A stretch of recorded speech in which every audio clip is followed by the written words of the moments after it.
Hola a todos, nosotros somos Daniel Macumber y Andrea Ochoa y les vamos a presentar la exposición de nuestro proyecto 1 del Laboratorio de Física Contemporánea, que fue el estudio de las propiedades ópticas del cloruro de sodio modificado con europio bivalente. Este experimento fue realizado como parte del proyecto rotativo a cargo del doctor Enrique Camarillo García en el Laboratorio de Propiedades Ópticas, Luminiscencia, Fotoconductividad y Crecimiento de Cristales del Instituto de Física, y su objetivo principal fue mostrar los cambios en las propiedades ópticas del cloruro de sodio cuando se purifica con iones de uretro bivalente. Para llevar a cabo este experimento, dividimos nuestros objetivos en generales y específicos. Primero buscábamos visualizar cómo se afectaba la muestra mediante los espectros de emisión, excitación y absorción, para así ver el cambio de las propiedades ópticas. Asimismo, obtuvimos la absorbancia del material en términos de su longitud de onda y después de las conversiones en términos de su energía, el coeficiente de absorción y el desplazamiento energético entre los niveles de energía de la molécula. Para entender un poco lo que se realizó en el experimento, no está de más repasar un poco los antecedentes históricos, sobre todo lo que respecta al modelo del átomo. Como sabemos, este fue descrito como una unidad fundamental por Danton en 1803 y posteriormente los diversos modelos atómicos nos han dado un mayor entendimiento de la estructura. En particular, Thomson propuso que estaba compuesto de electrones y neutrones. Posteriormente, Rutherford fue el que introdujo el modelo nuclear orbital y Bohr y Schrödinger son los que actualmente nos brindan mayores bases con sus modelos de niveles de energía, la nube electrónica y los orbitales atómicos. Actualmente ya sabemos que se trata de un modelo cuántico ondulatorio y esto va a ser importante porque precisamente el cambio en la estructura se va a estar muy relacionado con los saltos entre los niveles de energía. Asimismo, podemos hacer una breve introducción a la teoría de campo cristalino, que es una subrama del estado sólido que estudia los sólidos cristalinos. En particular, los haluros alcalinos como el cloruro de sodio pertenecen al sistema cúbico. Este sistema es tal que los ángulos que forman cada uno de los átomos en la molécula son todos de 90 grados, como podemos ver en la figura, y asimismo el espaciamiento entre cada uno de ellos es igual. Como ya lo dije, trabajamos con el cloruro de sodio, que es un haluro alcalino de estructura cristalina cúbica centrada en caras, lo que quiere decir que cada átomo de sodio está rodeado de 4 átomos de cloro, como se muestra en la figura, y a su vez 4 átomos del mismo sodio, y esta estructura tiene simetría en toda la molécula. Lo que utilizamos como impureza fue europio divalente. Este elemento pertenece a las tierras raras y en su estado base tiene una configuración electrónica de xenón 6s2 4f7. Sin embargo, lo que nosotros usamos fue el europio divalente, que es el estado excitado, y ocurre cuando dos electrones pasan a la subcapa D, por lo que su configuración electrónica es de xenón 4f6 5d. El cambio en la configuración electrónica va a ser lo que permitirá su inserción en la estructura cristalina. Finalmente, para saber cómo se modifica la estructura del cristal, necesitábamos analizar su señal óptica cuando era atravesada con luz. Para eso es importante el concepto de densidad óptica, que es la cantidad de luz absorbida por un material y que se obtiene como logaritmo de la luz originalmente expelida por una fuente de luz entre la luz transmitida cuando pasa por un material. Asimismo, el coeficiente de absorción es una cantidad que depende de la longitud de onda de la luz y que se define como la absorbancia por un factor de 2.2035 dividido entre el grosor de la muestra. Y ambos conceptos se relacionan mediante la ley de Beer-Lambert, como se muestra en la ecuación 2. Lo que buscábamos era precisamente verificar que la densidad óptica tuviera un comportamiento como se ve en la figura 3. Asimismo, que el espectro de absorción de la muestra, después de ser modificada con el europio, siguiera un comportamiento similar al de la figura 4. Y finalmente, no está de más repasar lo que son los espectros de emisión, absorción y excitación. Los tres son representaciones visuales de cómo interactúan la luz y una muestra o un material. El espectro de emisión nos dice qué longitudes de onda van a ser emitidas por este elemento y que está relacionado con las transiciones entre estados de energía. Los espectros de absorción y excitación nos van a decir qué fracción de la radiación electromagnética va a ser absorbida por la muestra y, en el caso del espectro de excitación, posteriormente emitida a cierta longitud de onda. Bueno, yo les voy a hablar de la metodología experimental que vimos. El experimento lo dividimos en tres sesiones diferentes.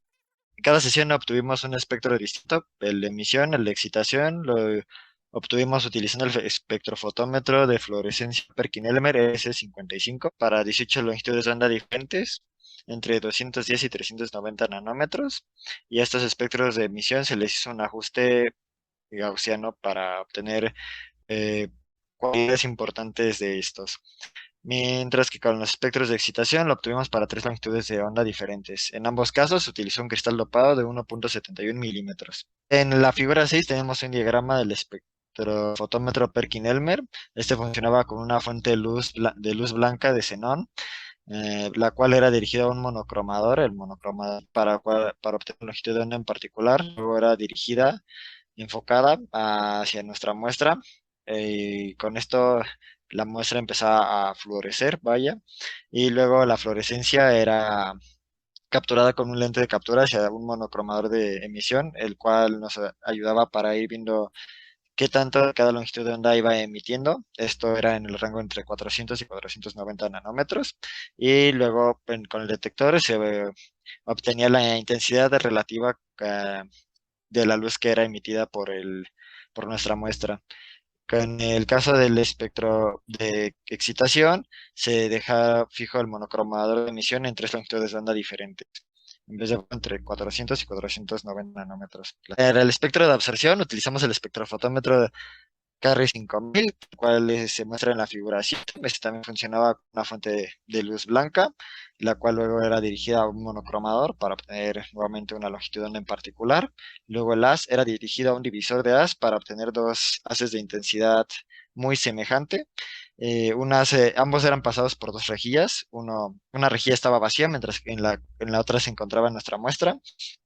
Y luego era dirigido hacia el detector de ambos haces, y el cual hacía el cálculo de la intensidad saliente para obtener la absorbancia de la muestra, vaya.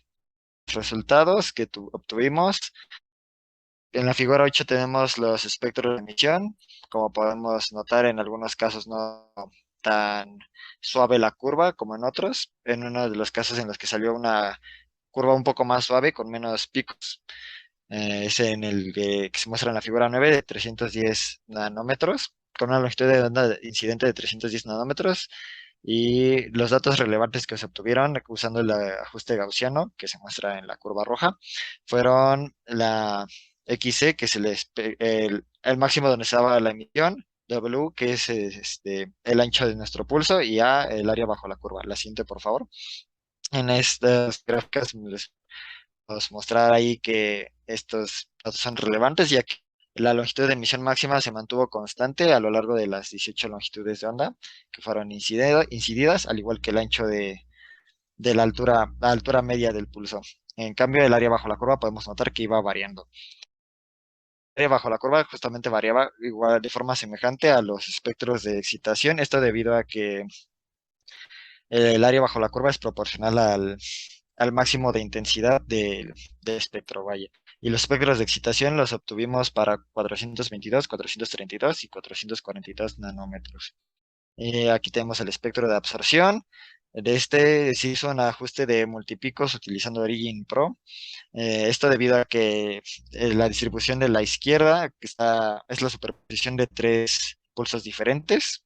Y calculando el máximo el máximo, donde se daba el máximo de este pulso, que fue a 3,53 electronvolts, se hizo la comparación entre la distancia entre estos dos pulsos, vaya, y se obtuvo que el espaciamiento energético entre los niveles de energía era de 1,556 electronvolts. Nuestras conclusiones fueron que las características generales de los espectros de emisión son que el máximo de emisión se daba en 431,14 más menos 0,121 nanómetros, el ancho de 0,128,4 más menos 0,0031 nanómetros, y que el área bajo la curva pues baja más semejante a la siguiente, por favor. El espaciamiento energético entre los niveles de energía, que es lo más relevante de todo esto, es que fue de 1,556 electronvolts. Finalmente, nuestra última conclusión es relacionada con las propiedades ópticas del cloruro de sodio, en particular de los solutos alcalinos, como lo son el cloruro de sodio y el cloruro de potasio. Nos dimos cuenta que la modificación a las propiedades ópticas de este tipo de cristales no metálicos es similar en todos los casos. Y concluimos que en ambos casos es la estructura interna, que es cristalina centrada en caras, la que permite que al insertar la impureza se altere lo suficiente la estructura para producir afectaciones de carácter óptico. Y bueno, esta conclusión proviene de la observación que realizamos en la última sesión del curso cuando tuvimos el espectro de absorción, ya que nos percatamos de que la muestra con la que estábamos trabajando estaba etiquetada como cloruro de potasio y no como cloruro de sodio. Así que al referirnos a la bibliografía para darnos cuenta de si realmente se había modificado, se había alterado la muestra o simplemente era un error de etiquetación. Comparamos los espectros que habíamos obtenido en esa sesión y nos dimos cuenta que en general para este tipo de haluros, ambos espectros al modificarse con europio son bastante similares, el comportamiento es similar con una ligera variación en la intensidad. Y bueno, relacionado a esto, nuestra propuesta para prácticas futuras es que se realice un procedimiento análogo con otros cristales que tengan una estructura y composición similares, por ejemplo, otros haluros alcalinos, pero en este caso que sea de forma intencional, y asimismo que se usen diferentes iones como impurezas para así identificar cuál es el nivel de influencia que cada uno de estos tiene en la modificación de las propiedades ópticas. Esto sería todo de nuestra parte, les dejamos nuestras referencias, quedamos al pendiente de cualquier duda que quieran externarnos y asimismo les compartimos los anexos de este experimento por si tienen alguna otra duda acerca del procedimiento experimental o de los resultados obtenidos. Muchas gracias.